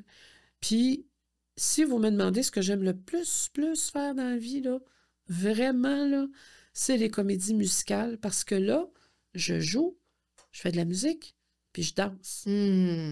Et en plus, c'est devant public. Là, ça se passe, là, parce que vous jouez la grand-mère de la famille Adams. On vient de finir nos dernières représentations au Saint-Denis. Là, on s'en va jouer à Québec pour tout le temps des fêtes, du 12 décembre au 5 janvier. Et on s'en va à Trois-Rivières en 2025 pour 3 jours seulement.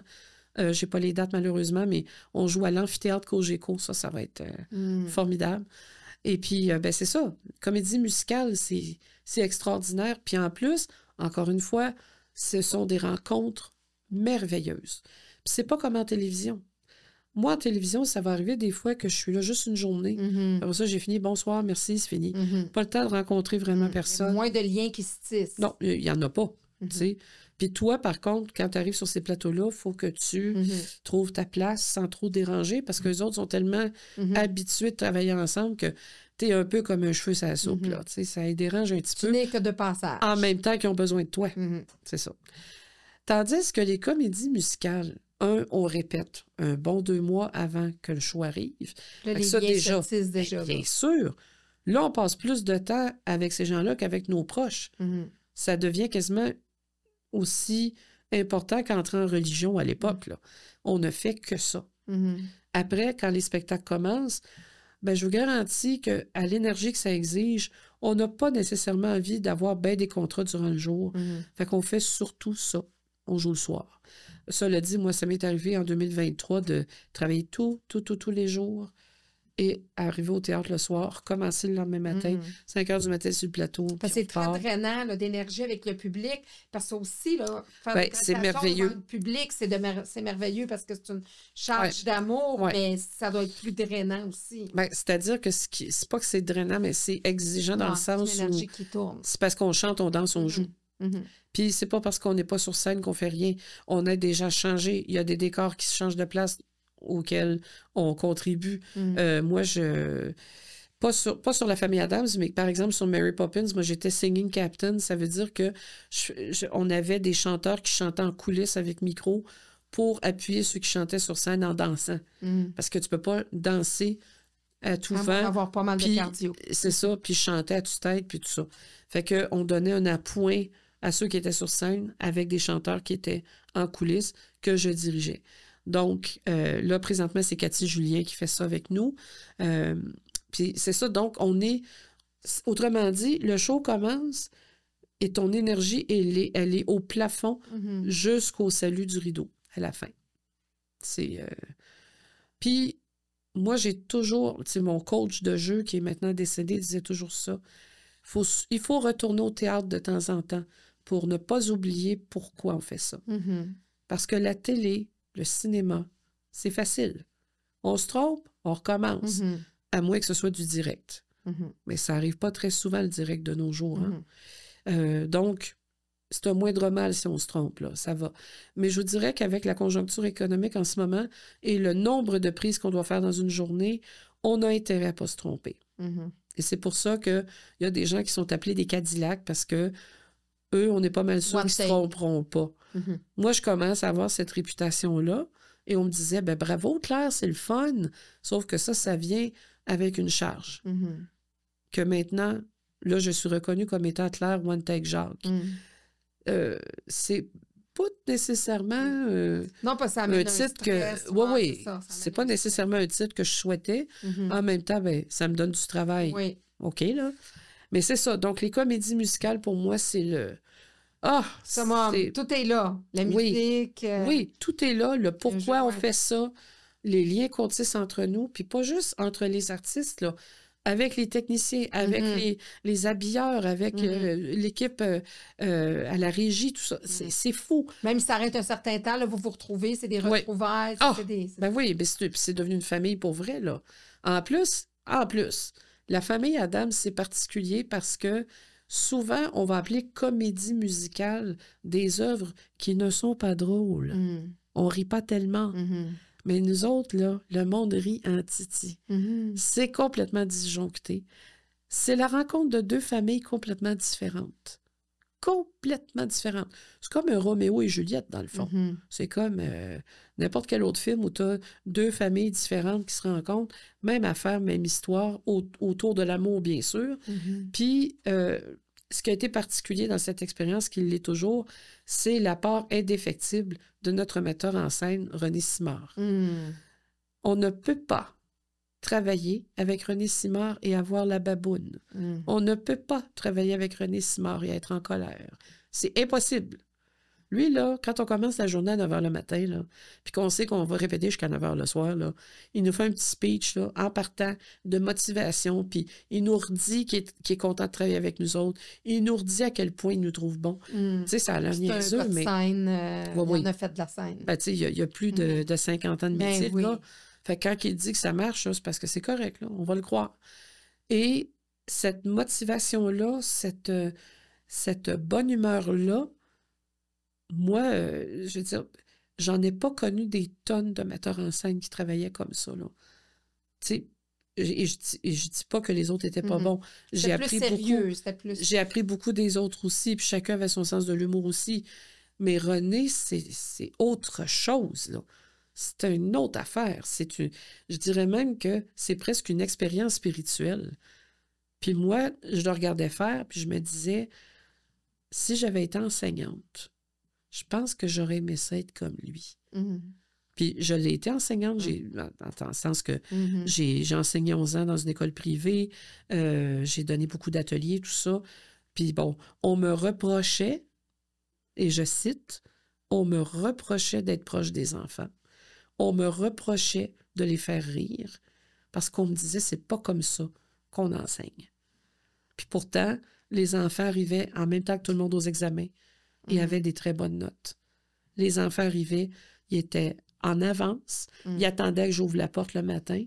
Vous étiez avant-gardiste sur la philosophie qu'on a présentement là, d'enseigner. On essaye, en tout cas, au moment où on vit les choses dans nos vies, de les faire du mieux qu'on peut. Moi, j'avais je voulais faire ma thèse de maîtrise là-dessus. La position de l'enseignant face à l'improvisation et à l'humour et tout ça. Tu sais, j'avais commencé à travailler ma thèse là-dessus. Puis, quand j'étais stagiaire, j'étais très jeune, j'avais 24 ans, j'en ai vu des professeurs travailler, puis j'ai assisté d'autres professeurs aussi. Puis, quand ça a été à mon tour, j'étais remplie de ces expériences-là, aussi des professeurs que j'ai beaucoup aimés. Fait que moi, je me disais, ben là, investis de ça, plus ce que j'avais envie d'offrir, parce que ma directrice de stage me disait, Claire, toi, tu as un petit plus, tu es capable de faire rire. Fait que si tu vois dans la classe que c'est tendu, si tu vois qu'il y a quelque chose, à un moment donné, qui fait que les enfants n'écoutent plus, ben tu as ça dans ta... Sors dans ta manche, oui. Ouais, sors-le de temps en temps, tu vas voir. Puis ça a marché un petit peu trop. Je me suis retrouvée dans le trouble, en fait, dans une école à Trois-Rivières. c'est que on avait, je pense que c'était Bach. En tout cas, il fallait étudier Jean-Sébastien Bach. Puis les enfants trouvaient ça plate. Puis c'est quoi cette musique-là? C'est plate, c'est plate. Puis, entre autres, on avait des affaires très précises à étudier comme l'ostinato. Alors, l'ostinato en musique classique, tout ça, c'est comme une ligne musicale qui se répète tout le temps. Tu sais, comme, je vais vous donner un exemple. Thriller, ça fait tout le temps tout-dou-dou-dou-dou-dou, tout-dou-dou-dou-dou-dou, tout le long de la toune, jusqu'à la fin. Ça, c'est un ostinato. Billie Jean. Ça aussi, c'est un ostinato. C'est là tout le long de la toune. Fait que moi, je me disais, OK, je vais essayer de ramener Jean-Sébastien Bach à l'ère du temps où on est. Comme ça, les enfants vont comprendre un peu plus. Pour faire des liens. Oui. Fait que moi, c'était ça que je voulais faire. Et c'est ce que j'ai fait. Les étudiants, les enfants, ils ont fait leurs examens. Tout le monde a eu 100% sur leur examen. Et là, je me disais, mission accomplie. Puis mon stage finissait 2 semaines après l'examen. Je me disais, c'est parfait, tout est beau. Fait que moi, je suis sortie de là heureuse et me disant, je suis vraiment à ma place. Je pense que je vais être une bonne prof. Puis j'étais contente, j'étais fière, tu sais, à presque 24 ans, là, d'en arriver à me dire, hey, j'ai trouvé ma place dans la vie, c'est le fun. Une semaine après, ma directrice de stage m'a fait venir dans son bureau. Puis elle me dit, il faut que je te parle. Je dis, ah, OK. Moi, je pensais que c'était une bonne nouvelle, genre, l'automne prochain, si ça te tente, au lieu de faire ta maîtrise, tu auras une place à l'école, mettons, parce que c'est ce qu'on souhaitait tous. Elle me dit, on a eu un problème à l'école, et puis, c'est un petit peu délicat, mais je vais te dire ce qui s'est passé. Les enfants ont fait une pétition pour que tu reviennes et que l'autre professeur s'en aille. Oh, c'est donc bien cute. Elle dit non, c'est pas cute, là. Parce que comme la pétition n'a pas marché, ils ont décidé de faire la grève. Fait qu'elle dit là, la directrice vient de m'appeler pour que tu viennes à l'école parler aux enfants. Parce que là, ça marche plus, là. Ils vont plus en classe. Puis quand ils y vont, ils disent rien. Ils ont les bras croisés puis ils disent rien. De tout l'avant-midi et de tout l'après-midi. Fait que là, la madame que moi j'ai remplacée est retournée en repos parce que ça allait pas bien. Ben non. Et on comprend, tu sais. Fait que là, moi, j'étais obligée de retourner dans cette école-là, les enfants. Madame Claire! Puis tout le monde était content parce qu'eux autres, ils pensaient que ça avait marché. Là, j'aurais dit, je suis contente de vous retrouver, mais j'aurais aimé ça, vous retrouver dans des circonstances heureuses. Aujourd'hui, je viens, mais ce n'est pas une circonstance heureuse. Je reviens parce que votre action a causé quelque chose. Je vais vous en parler. Fait que là, je leur parle de ça. Ça braille. Oui, mais c'est vous qu'on aime, puis avec vous, on apprenait des affaires, puis on avait du fun. Puis je dis, oui, mais donnez la chance à madame aussi d'avoir du fun avec vous autres, là. Vous lui donnez pas de chance. Oui, mais pas drôle comme vous. Oui, mais ça s'apprend, ces choses-là. Hein? Puis j'ai dit, moi, je suis arrivée après elle. Elle était là bien avant moi. Elle vous connaît bien, puis elle vous aime beaucoup. Puis elle a hâte de vous retrouver. Mais là, ce que vous lui faites, c'est pas correct. C'est triste parce que vous vous empêchez de travailler avec elle. C'est pas cool, ça. Puis en tout cas, écoute, ça a été une affaire, là. Ouais. Fait que ça, je dirais pas que ça m'a refroidi, mais quand même. Après ça, je commence un autre stage au secondaire. On ne m'avait pas dit que dans cette classe-là, il allait avoir ce qu'on appelait à l'époque des TGA, troubles graves d'apprentissage. Je ne le savais pas, on ne l'a pas dit. Fait que moi, j'arrive, on est au secondaire. Je vous rappelle que j'ai 23 ans. Fait que je ne suis pas tellement plus vieille que... j'ai peut-être 8 ans de différence avec eux autres. Et là, j'arrive avec ma grosse partition parce que là, c'est une harmonie scolaire. Il y a donc des clarinettes, des trompettes, tout ça. Et je dis bonjour, je m'appelle Claire, bien, on va être ensemble pour les 2 prochaines semaines. Donc, j'ai eu la note que vous étiez rendue à la page 15. On va retourner un petit peu en arrière, juste peut-être une page ou 2, juste pour que j'entende votre entrée. Puis, on va partir de là si ça vous tente. Fait que je prends ma baguette, je commence. Et là, j'ai pas le temps de lever la baguette. Je vois quelque chose arriver en ma direction. J'ai pas le temps de me pencher, c'est une clarinette. Puis là, le front me fend. Puis là, je saigne. Le visage, c'est très vascularisé, hein? On se fait une petite graphine, ça saigne. Imaginez-vous quand... Hein? Wow! Fait que là, tout le monde trouve ça bien drôle. Mais là, ça rit moins quand ça commence à saigner, tu sais. Fait que, longue histoire courte, je me ramasse à l'hôpital, j'ai des points de suture, et le médecin me dit, on va vous mettre un pansement. Je dis, est-ce que c'est nécessaire? J'aimerais mieux pas avoir de pansement pour que les élèves voient ça. Ouais. J'ai dit, je ne ferai pas un cas, là, Non. mais je veux qu'ils voient quand même, tu sais. La conséquence. C'est ça. Sans même la nommer, tu sais. Mhm. Fait qu'ils ont dit, ben faites attention, ça peut s'infecter, tout ça. Ben, j'ai dit, OK, dans l'autobus, je mettrai quelque chose. Ben, j'avais le truc de pirate, là, parce que j'étais très colorée, là. Ah ouais. Fait que j'arrive en classe, j'enlève ça. Tout on fait, oh! Et là, ça a été la classe la plus calme que j'ai eue. Et celui qui m'avait lancé ça, lui, il voulait pas jouer. Je dis, pourquoi tu veux pas jouer? Il ne tente pas. Ah, je dis, OK. Est-ce que c'est parce que j'ai brisé ta clarinette hier? Parce que ça se peut, hein? J'ai la tête dure, moi. Fait qu'il dit, non, mais ça me tente pas. En tout cas, on va se passer de la clarinette 2 aujourd'hui. On va jouer, puis allons-y. Fait que je fais ma classe, mais tout le monde est vraiment sur le bout de son siège. Ça écoute au doigt puis à l'œil. À la fin de la classe, la cloche sonne, tout le monde s'en va, sauf le gars. Il est assis, puis bien assis, les bras croisés, puis il me regarde. J'ai dit, excuse, faut que tu t'en ailles, là. Il y a un autre groupe qui s'en vient. Ben, je veux pas partir tout de suite. Ben, j'ai dit, OK, je te laisse la récréation, puis après ça, faut que tu t'en ailles, j'ai un autre groupe, là. Puis là, il reste là. Je décide de rester là. Normalement, j'aurais dû aller au salon des profs. Je décide de rester. Puis j'ai dit, excuse, t'as-tu quelque chose que tu voulais discuter ou quelque chose qui... Non. OK. Moi, je continue mes affaires. J'aurais pu lui demander de s'excuser, puis j'avais comme une autre idée dans la tête. Là. Je voulais que ça vienne de lui, puis en tout cas. Fait que je continue mes affaires. Puis à un moment donné, je fais « Ah! » Parce que ça tirait beaucoup. C'était arrivé la veille. Normal, là. Et là, il se lève, puis il fait « Ça fait-tu vraiment mal tant que ça? » J'ai dit « Oui, beaucoup.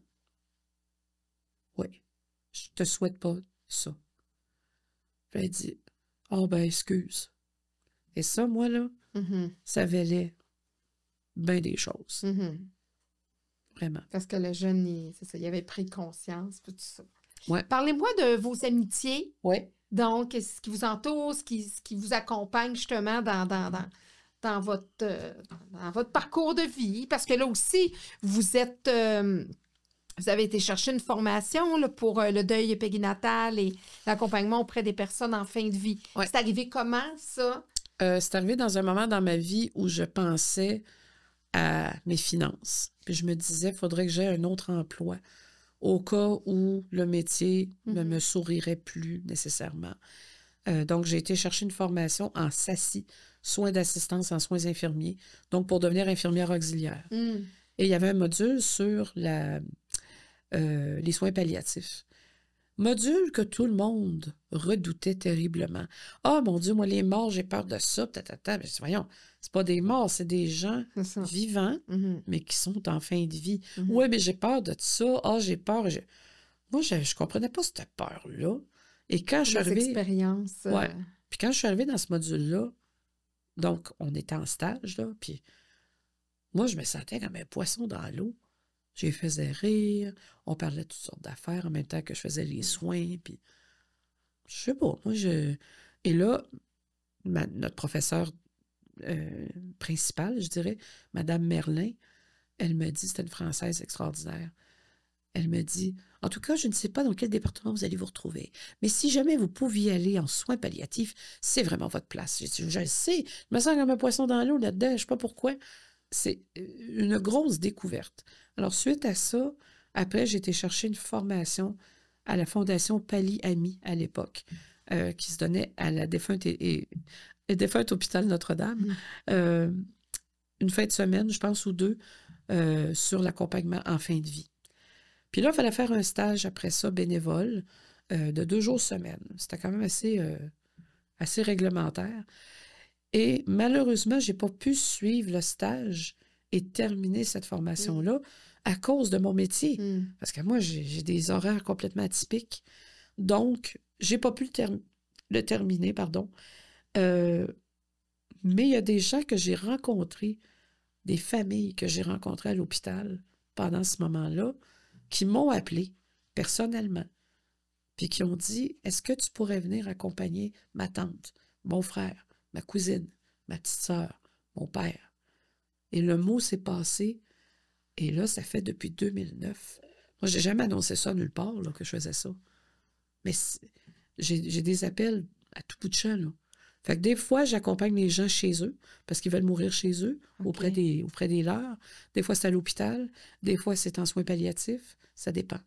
Mais comment on accompagne quelqu'un qui est à ses dernières heures? Bien, premièrement, il y a bien des façons de faire ça. Il faut trouver la nôtre. Moi, la mienne, c'est vraiment... Bien, de base, c'est l'écoute.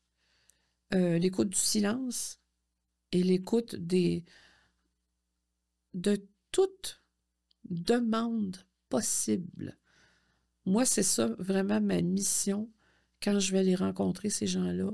Je me dis, qu'est-ce qu'on peut faire pour le temps qui reste pour qu'ils puissent continuer à vivre des choses? Parce que souvent, ils ont l'impression, puis ils me l'ont manifesté très souvent, quand ils arrivent en soins palliatifs, c'est comme le corridor de la mort, puis là, c'est fini, puis on dirait qu'ils ont l'impression qu'il n'y a plus d'efforts qui sont faits pour le temps qu'il leur reste à vivre, de vivre des choses. Fait que moi, ça m'a beaucoup touchée, puis je me suis dit, ben ça va être ma mission. Quand je vais rencontrer des gens en fin de vie, je vais essayer de m'assurer... Que ce couloir-là soit le plus représentatif pour eux. Bien, pas juste représentatif, mais qu'ils puissent continuer à vivre des choses. C'est ça, exactement. Ça va être un party, ça va être de la musique. Oui, n'importe quoi, là. Ou des fois, ils ont des demandes, tu sais, des rêves spécifiques. À un moment donné, moi, j'en ai une qui m'a dit, moi, je rêvais d'aller en Italie. C'est sûr qu'on n'a pas été en Italie, là, mais j'ai fait une journée Italie. On a fait venir un chanteur que je connaissais qui chantait en italien. Puis il a chanté la sérénade dans sa chambre. On a fait des spaghettis, elle ne pouvait pas manger, mais juste l'odeur des pâtes, elle était aux anges. Après ça, on a regardé des documentaires sur l'Italie que j'avais été chercher des DVD, des affaires. Bref, on l'a complètement... Puis là, la famille est là. Oui. Bien, ceux qui peuvent, là. Ouais. Fait que ça, Seigneur, des affaires comme ça, on en a fait en masse. Un moment donné, une jeune... Ah, ça, c'est beau. Ça, c'est une belle histoire. 35 ans, cancer des os. Il ne reste plus pour tant de temps que ça, mais étant là, toute sa tête. Là. Puis elle me dit, aujourd'hui, je ne file pas trop juin. Qu'est-ce qui se passe? Parce que, tu sais, la dernière affaire qu'il faut dire, c'est, ben là, vous ne filez pas. Vous êtes en soins palliatifs, c'est certain que vous ne filez pas, là. C'est normal. On ne dit jamais des choses comme ça. Moi, j'ai entendu ça, là, puis les oreilles me frisaient. Fait que j'ai dit, qu'est-ce qu'il ne va pas? Elle dit, je réalise à 35 ans que quand je vais partir, ça va être comme une goutte d'eau, là. Ça va faire une petite ondée, puis après ça, il n'y aura plus rien. Je dis, OK. Puis pourquoi vous avez ce sentiment-là? Ben, elle dit, j'ai pas d'enfant. Je laisse rien derrière moi, tu sais. Je dis, OK. Intéressant. Est-ce que vous aimeriez ça, laisser quelque chose? J'imagine que oui. Moi, elle m'a dit, là, il est trop tard. Je dis, ouais, ben, je sais pas. On va essayer de voir ce qu'on pourrait trouver, tu sais. Puis là, je m'aperçois qu'elle est toujours en train de me complimenter sur mes bracelets, mes bijoux, mes boucles d'oreilles. À chaque fois que je vais la voir, elle a toujours un petit mot. « Ah, ça, c'est un agencement. Tu sais, ce que tu avais mis l'autre fois, ça aurait été mieux avec telle affaire. Je t'aime ça, les bijoux, toi? » Ah oui. Fait que là, ça me trotte dans la tête. Elle aime les bijoux. Qu'est-ce qu'on pourrait faire avec ça? Et là, je me pointe au Dollarama parce que j'avais besoin de quelque chose. Et je vois un département complet de fabrication de bijoux, tu sais. Puis là, j'avais 25$ dans mes poches, je regarde. Moi, il a acheté un petit kit. Je vais voir, tu sais. Parce que je voyais qu'elle était quand même encore habile de ses mains, malgré tout, quand elle avait des bonnes journées. Fait que je fais semblant de rien, j'arrive avec ça dans une de mes visites avec elle. Elle dit, c'est quoi que tu as dans ton sac? Oh, Moi, je sais pas que c'est qui m'a pris. Je me suis acheté un kit, là, puis je m'en sers même pas. T'sais. Je sais pas que c'est. Moi, je suis pourrite dans ces affaires-là. Elle regarde ça. Là, c'était Noël. Là. Ah, ben, voyons donc. Mon Dieu, mais ça, c'est comme des perles semi-précieuses. C'est le fun. Hey, check. Puis, regarde l'arrangement que tu pourrais faire avec ça. Hey, je dis, moi, ça m'intéresse pas tellement. Mais toi, si je te laisse, ben, c'est sûr, je vais m'amuser un peu avec ça, là. Et là, le miracle est arrivé. Imaginez-vous donc que elle me demande, la semaine prochaine, apporte-moi 35 enveloppes. Je dis, OK, qu'est-ce que tu vas faire avec ça? Elle dit, 35 enveloppes longues. Je dis, OK, parfait. Là, j'amène les 35 enveloppes, je n'entends plus parler. Mais je vois qu'elle est encore en train de gosser parce que je vois sur sa table de la table de médicaments qu'elle a toujours un petit projet là, de quelque chose. Hey, j'ai dit, t'es-tu en train de gosser avec mes affaires que je t'avais laissées l'autre fois? Elle dit, ben oui. Elle dit, c'est assez le fun. Elle dit, je m'amuse avec ça. Ça fait passer le temps. Ah, ben je suis contente. Et on parle de spiritualité, on parle de toutes sortes d'affaires. Puis... Et là, j'apprends qu'elle est décédée et sa sœur me dit, j'ai une enveloppe à votre nom. Je ne sais pas ce qu'il y a dedans. Puis elle m'avait fait un collier, un bracelet, des boucles d'oreilles. Puis elle m'a dit, grâce à toi, je vais continuer à vivre. Puis elle avait fait 34 autres enveloppes qu'elle a laissées au nom de... Elle avait choisi 35 personnes dans sa vie, tu sais, parce qu'elle est décédée à 35 ans. Comme en héritage. Oui, ça, c'est beau. Vraiment. Oui, puis c'est ça le rôle d'accompagner, hein, de pouvoir faire en sorte qu'il soit... Puis si elle m'avait... Tu sais, si je ne l'avais pas laissé parler ou je n'avais pas laissé d'espace, en tout cas, pour qu'elle puisse s'exprimer, bien, je n'aurais jamais su ça. Avez-vous vécu, justement, des fois, des choses que d'autres ont peur, justement, de vivre ou de spécial? Oui, bien, en fait, quand les gens apprennent que je suis célébrante pour funérailles, ils me disent tout le temps, comment tu fais? Ben, je dis, voyons donc, c'est pas compliqué, là. Je suis là au service des gens qui vivent... Mettre en honneur les gens qui... Oui, puis qui vivent un des moments les plus difficiles de leur vie. Oui, mais comment tu fais pour pas pleurer? Ben, ça arrive des fois que je pleure, voyons donc. Je suis pas un robot, puis je suis pas faite en stucco, là. Il y a des fois que ça me touche énormément, mais mon métier de comédienne me sert beaucoup là-dedans, parce que quand tu es comédien, tu es au service de la personne qui est en face de toi. Si je joue une scène avec vous, mon but dans la vie, c'est de vous faire briller.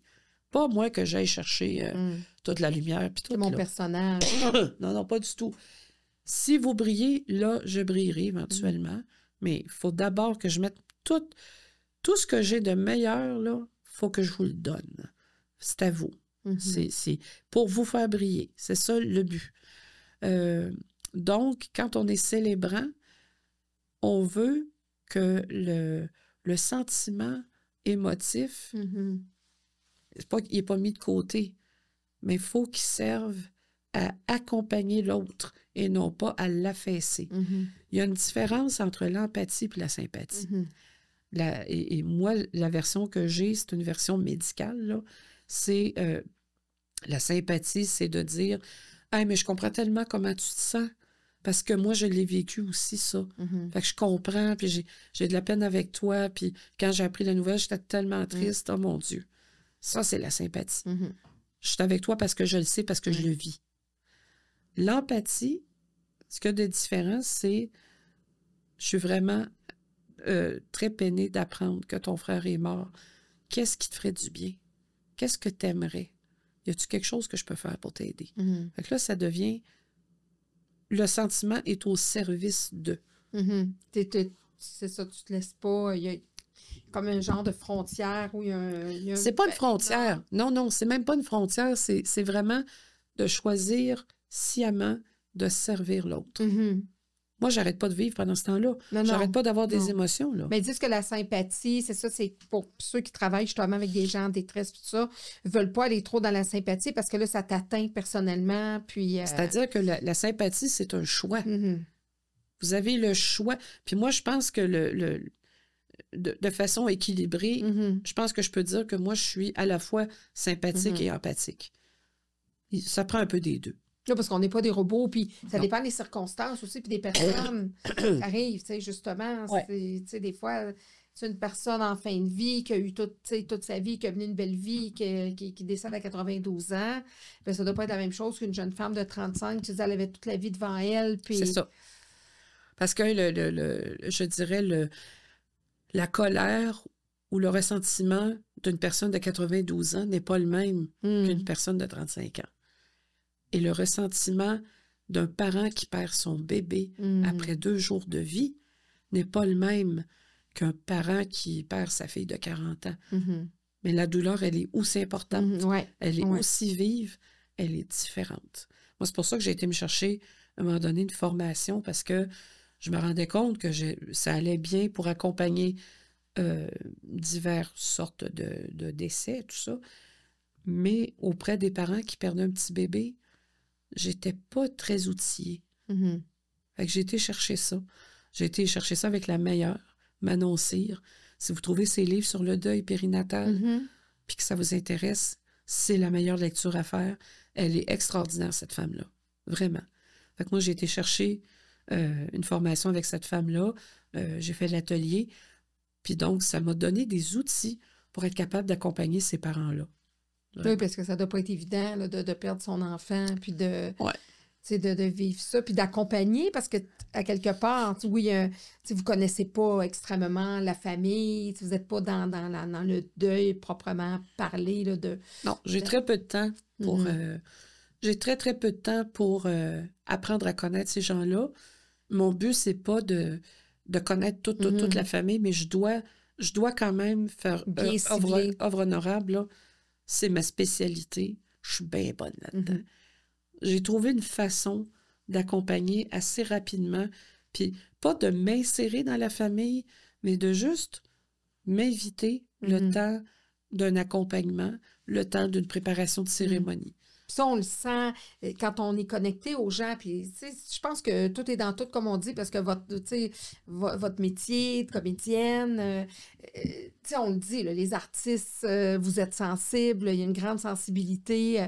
Donc, ça, c'est un travail qui amène beaucoup à la sensibilité aussi, d'être sensible à l'autre, puis de pouvoir être capable de capter. Mais j'ai bien des collègues qui ne comprennent pas pourquoi je fais ça. Là. OK. Beaucoup de collègues, actrices, acteurs, qui me disent, mais pourquoi tu te donnes ce trouble-là? Pourquoi tu fais ça? Mais parce que j'aime ça. C'est tout. L'accompagnement auprès des gens en fin de vie, même chose. Si vous saviez à quel point ça m'apporte beaucoup, ça. Est-ce que je fais une analyse comme ça, est-ce que, parce que vous semblez être une personne très, très terre à terre, mais dans le sens que très vrai, est-ce que ça vient pas justement venir contrebalancer avec un peu le faux du jeu? Parce que, vous comprenez ce que je veux dire? En fait, le jeu, il peut pas être faux, c'est ça l'affaire. Il peut pas. Il faut toujours arriver avec une proposition qui est vrai, qui vient quand on fait un personnage. Vérité. Oui. Mais c'est quand même un personnage. Oui. Donc, on est quand même dans le fictif. Oui, mais il faut que ça devienne vrai.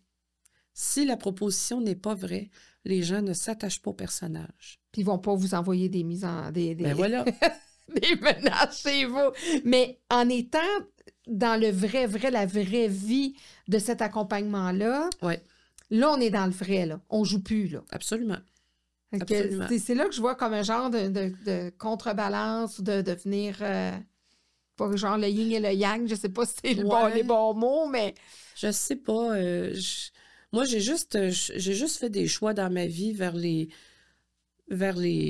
départements où je pouvais servir à quelque chose, être utile. Je ne dis pas qu'être actrice, ça sert à rien. Mais non. On raconte des histoires, on va des fois provoquer des réflexions, même de société, parfois. Je veux dire, avant qu'Unité 9 arrive au Québec, quand est-ce qu'on parlait des prisons pour femmes? Exactement, c'est ce que j'allais dire. Mais tu sais, même Solange, là, mais il y en a plein d'autres là, dans Unité 9 puis dans d'autres séries aussi où on se dit, tu sais, on regarde Indéfendable, on regarde Stat présentement.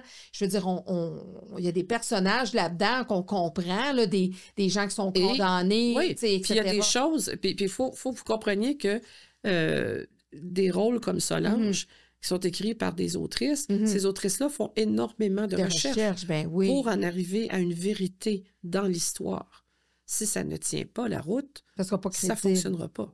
Fait que, il y a ça aussi, là. Mhm. Oui, c'est de la fiction, oui, c'est des personnages, c'est du pas vrai, mais ça part de faits réels, ça part de recherches C'est qui ont été inspiré faites. de quel souvent de Absolument, choses réelles. absolument.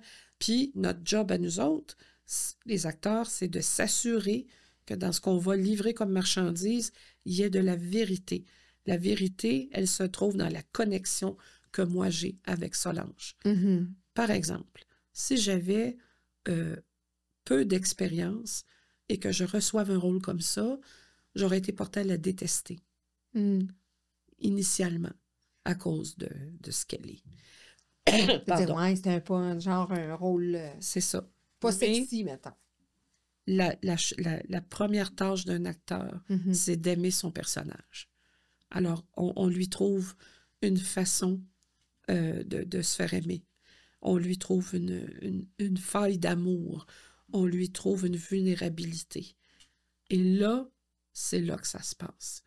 Au même titre que si j'ai un personnage qui est toute fine puis qui a l'air parfaite, moi, il faut que je lui trouve des failles. Il faut que je lui trouve une vulnérabilité où elle n'est pas si parfaite que ça. Mhm. Pour que ça reflète une vérité. On ne joue pas des saints et des saintes, là. Non, non, non. Tu sais? Mais même celle qui a joué Sainte Thérèse, il y a eu un film qui s'appelle Thérèse. Ben, la jeune fille qui a joué Thérèse de Lisieux, là, elle a trouvé des failles dans Thérèse. Elle a trouvé... Mhm. C'est magistral ce qu'elle a réussi à faire. Mais c'est ça. La vérité, elle est dans le beau, le bon et le moins beau et le moins bon. Le personnage sous tous ses Tout angles. mis ça ensemble. Comme nous tous. Oui, pour que ça soit plus crédible puis que le Absolument. téléspectateur, Ça marche pas. le public...